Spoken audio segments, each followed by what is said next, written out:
Welcome to Ipswich City Council's Kids Go Wild School Holiday Program. I'm Rachel from Plot Australia. Today we're doing a session on worm friends. So if you've wanted to get started composting in your backyard, or if you've wanted to have a worm farm but it's a bit overwhelming, don't worry, today's session is all for you.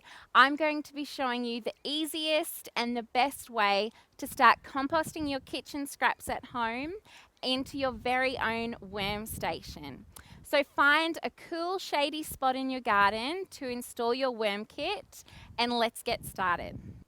So in your kit you will have your plastic worm station, your worms, some shredded newspaper, and you'll just need some gloves and a small hand trowel to get started. Now if you didn't get one of these worm kits, don't worry, you can make your own. All you need is a plastic bucket, and it's got to have a lid that fits quite firmly. That's the most important thing. So you can just use an old bin or an old drum that's got a fitted lid. Drill some holes in the side. So with this one I've drilled about 6 holes in each side, and then cut the bottom out. So that's pretty easy for you to do just on any kind of old plastic drum or bin that you've got at home. And then obviously just grab some old paper to shred up. And I've actually installed worm farms without purchasing worms before. I've just installed the station and the local worm population have moved in. So you can try that to start with if you don't have access to worms. So to install our worm station, find your cool shaded spot in the garden. Now because the bottom of the drum is open, this is an open station. So the local worm population is just going to be moving in and out of your station. That's what makes it really easy to care for. You can go on holidays for 4 weeks and you're not going to have to worry that you've cooked your worms in an enclosed plastic drum. They'll just go away if you're not providing the right conditions for them. So find a nice spot in your garden. It needs to be shaded, it needs to be cool, you need to be digging a hole. So most importantly, the soil's got to be kind of soft enough that you can actually dig, because we're going to be burying this whole station. So pop your gloves on, and I'm going to dig my hole here. It needs to be however big your drum is. So for me, I'm obviously digging a hole about this depth, and we just need to have enough that the lid, we can obviously still access that. We're going to be burying it up to here. So I'll get digging, and if you can, pop the soil that you're digging out just in a bucket next to you, because you will be using that later on.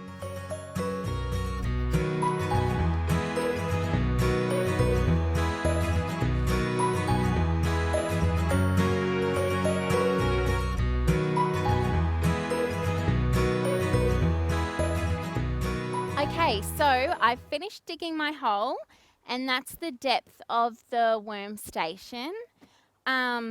What I'm going to do now is take the lid off and pop that in. And then if your soil is super compacted, just dig around through the base a little bit so it's not such a hard spot for your worms to go. And if you've got your worms, now you can pop your worms in. So grab your gloves, and I've got some really nice little wrigglers and lots of different worms in here. If you're not putting worms in though, don't stress out. See how you go for a few weeks. You might have some local worms move in. So we're going to pop them down at the base on the soil. Okay, so once your worms are in their home, we want to add some bedding. So you'll have some shredded newspaper in your kit. Otherwise, you can just shred some paper of your own. Rip up some small pieces of cardboard, old toilet paper rolls, anything like that. The only thing is you don't want to add any glossy or waxed paper. So you can rip those up into just normal strips. And then we're going to moisten these, because worms like it to be not super dry and they like it dark. So we're just making a nice little paper bedding for them and adding some water.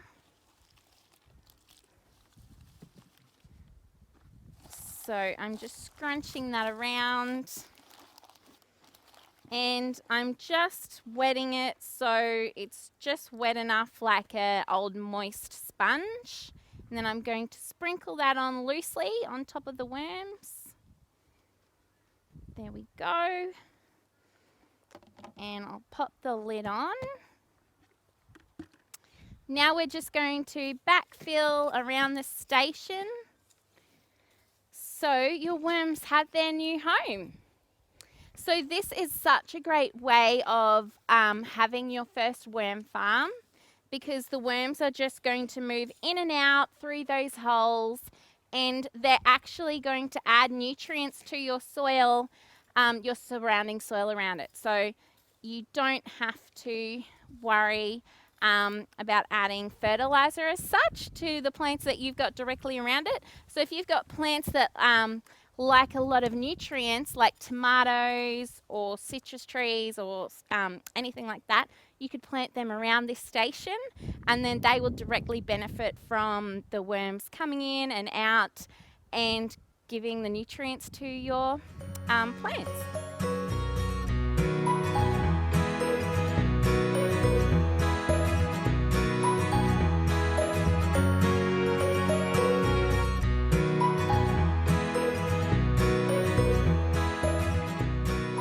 So now that you've got your own worm station, you can be composting a lot of your kitchen scraps and turning them into food for your garden. So a few things you can't put in your worm stations: meat, dairy, and also things that are highly acidic like tomatoes and pineapple can disrupt the balance. But the majority of little things, like I've got the tops of the strawberries here. There's lots of scraps, potato peels. There's lots of scraps in your home that instead of going to the bin and to landfill, you can use it in your garden, and it will make better flowers and better soil. So whenever you're putting in your scraps from your kitchen, probably twice a week, once a week, depending on how many worms you have and how many scraps you have, pop that in your worm station, and then whenever you feed them, add in a little bit of extra moistened newspaper or shredded cardboard, or that spare soil that you dug out of the hole. Just pop a little sprinkle of that on top, and that really stops a lot of fruit flies or just nasty smells happening. So then you can pop your lid back on, and that's pretty much it. So because it's an open system, it's a lot easier to care for than a closed system. The worms will just move in and out, nutrients through your garden. Once a week, just give it a little dig through so that it's staying aerated. You can do that with your small trowel. Just give it a little dig through. Don't be too vicious because you do have worms in here. And just turn it over, aerate it. Or you can grab an aerating compost turner. These are about $20, and they are super handy to dig through and turn the soil at the bottom over to the top. And that's pretty much it. One of the easiest ways that you can reduce items that are going from landfill, make your home more sustainable, get good healthy soil, and feed your plants. So once you've had your worm station for a few months, you'll find that it will fill up of all really rich nutrient soil. So this is a worm station that I've had for about 3 months, and it's full now. I want to show you what it looks like so you know what you're aiming for. If your soil in your worm station is getting really stinky and wet, just don't moisten the paper when you add it. Or if you're finding that the scraps just aren't breaking down, that means you've got too many scraps, so just stop feeding it for a little while. Or also you could buy some more worms and bring them in so they'll get through it faster. So this worm station I've had for about 3 months now. It's quite full, so I'm going to show you what it should look like when all the scraps have broken down. You've got a couple of options when your worm station's filled up. You can either just leave it there and create a new worm farm, because you know how easy it is to do now. Pop it in another part of your garden, or you can dig this one up and empty it out. I'll show you how to do that. And then move the soil to where you want your plants to be thriving, and then start this one again. So first up, I'll just show you what it should be looking like. Should be all really nicely broken down, quite just like really nutrient-rich soil. So really nice and crumbly and all broken down. So this one's full. So what I'm going to do with this one is I'm going to harvest it and spread the nutrients around, and then just start again in this spot. So when I'm harvesting this worm station, we want to dig up the top layer of soil, because that's got all your worms in it that you want to keep and retain for when you're starting again.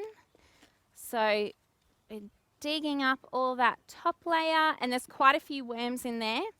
Once you've dug up your top half or third, then the rest just dig up, put around the garden, wherever you want to give your plants a bit of a boost or improve your soil structure, and then you're good to start all over again. Pop the worms back in, add in some new shredded cardboard or newspaper, pop some scraps in, and you're doing your worm journey all over again. So hopefully I've shown you an easy way where you can create a more sustainable home in the suburbs, reduce your kitchen scraps going to landfill, and create much healthier soil in your backyard. If you've loved this program, please let us know, and check out Ipswich City Council's other sustainability in the suburbs topics on their website. Thanks so much. Bye.